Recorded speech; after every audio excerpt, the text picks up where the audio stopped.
may panoorin po tayo dito ngayon mga idol. Itong mga ginagawa po daw dito ng mga kabataan mga idol. Tungkol po daw dito sa panawagan nila dito sa pagnanakaw daw sa ating bayan. Kailangan daw managot, ang dapat managot kung sino itong mga magnanakaw dito. Pero ang pinagtataka po natin mga idol, bakit si Sara Duterte po itong pinag-iinitan nila? Alam naman po natin kung sino po yung pinuno ngayon sa nagawan dito sa ating bayan. Nakakaloka itong ginagawa ngayon ng administrasyon.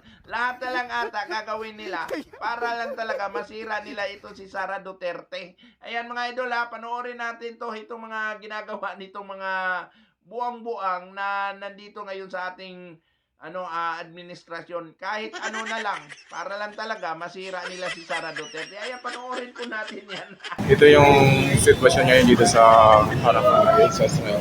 So, iba't ibang grupo ng mga rallyes na nagkipon-ipon ngayon dito. Ito mga ginagawa ng mga gunggong eh.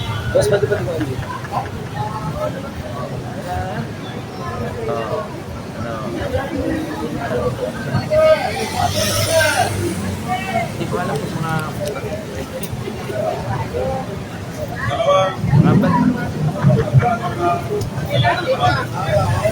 Yung end corruption by political design ng mga kawayan workers.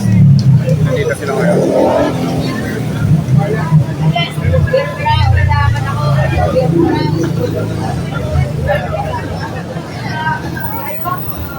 Dami-dami na rin.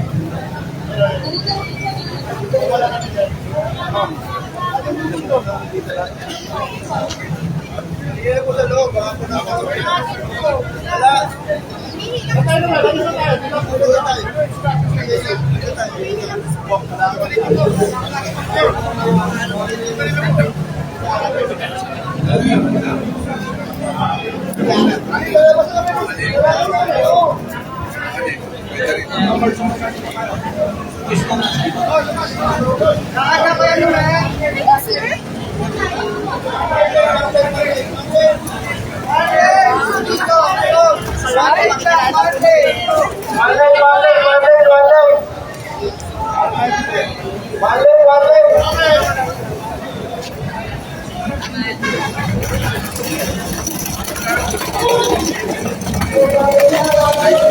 Ngayon yung mga iba't ibang grupo ng mga rallyista. Pero isa yung panawagan nila, panagutin yung mga kurapot, yung mga nagkasala sa gobyerno. From HS Rhymes, maglalakad sila papunta ng People's mga polis na yan sa kanilang na rin yun. Maraming kapulisan na rin na nakatira dito. Paano yung mga nagagawa nitong administrasyon ngayon? Kahit ano na lang yung pakulo nilang ginagawa ngayon para lang talaga masira itong si Sara Duterte. Halos lahat ata ng bukang bibig nitong mga gunggong na ito, itong nasa administrasyon ngayon, bakit puro na lang Duterte yung target nila? Halata masyado yung ginagawa nila.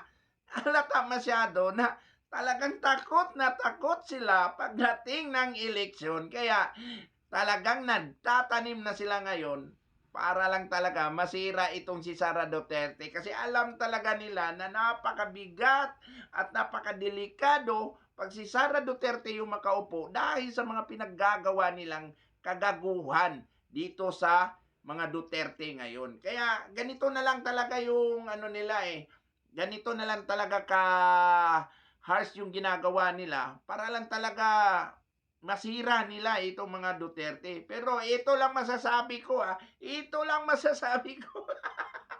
Ito lang masasabi ko sa lahat ng mga BBM vlogger diyan o sa mga Marcos vlogger diyan. Kahit anong gawin ninyong paninira sa mga Duterte, alam na ng taong bayan. Alam na ng taong bayan kung sino ang magnanakaw, kung sino ang nanggugulo ngayon sa ating bayan. Kaya huwag na kayong paipal kahit ano pa yung mga ginagawa ninyo. Naku, lahat na lang ata na nasa social media ngayon na lumalabas, puro Duterte na lang yung target ninyo. Kasi alam ninyo kung gaano kabigat talaga yung kalaban ninyo no? Kaya humahanap talaga kayo ng paraan para lang talaga masira ninyo itong vice presidente ngayon. Kahit anong paninira ginagawa ninyo. Pero alam nyo naman talaga kung ano ang nagawa ng administrasyon ngayon. Walang nagawa yung administrasyon ngayon dahil puro lang pagnanakaw ang ginagawa lang sa ating bayan. Kaya sa lahat ng mga BBM vlogger dyan, ito masasabi ko sa lahat ng mga BBM vlogger dyan, no?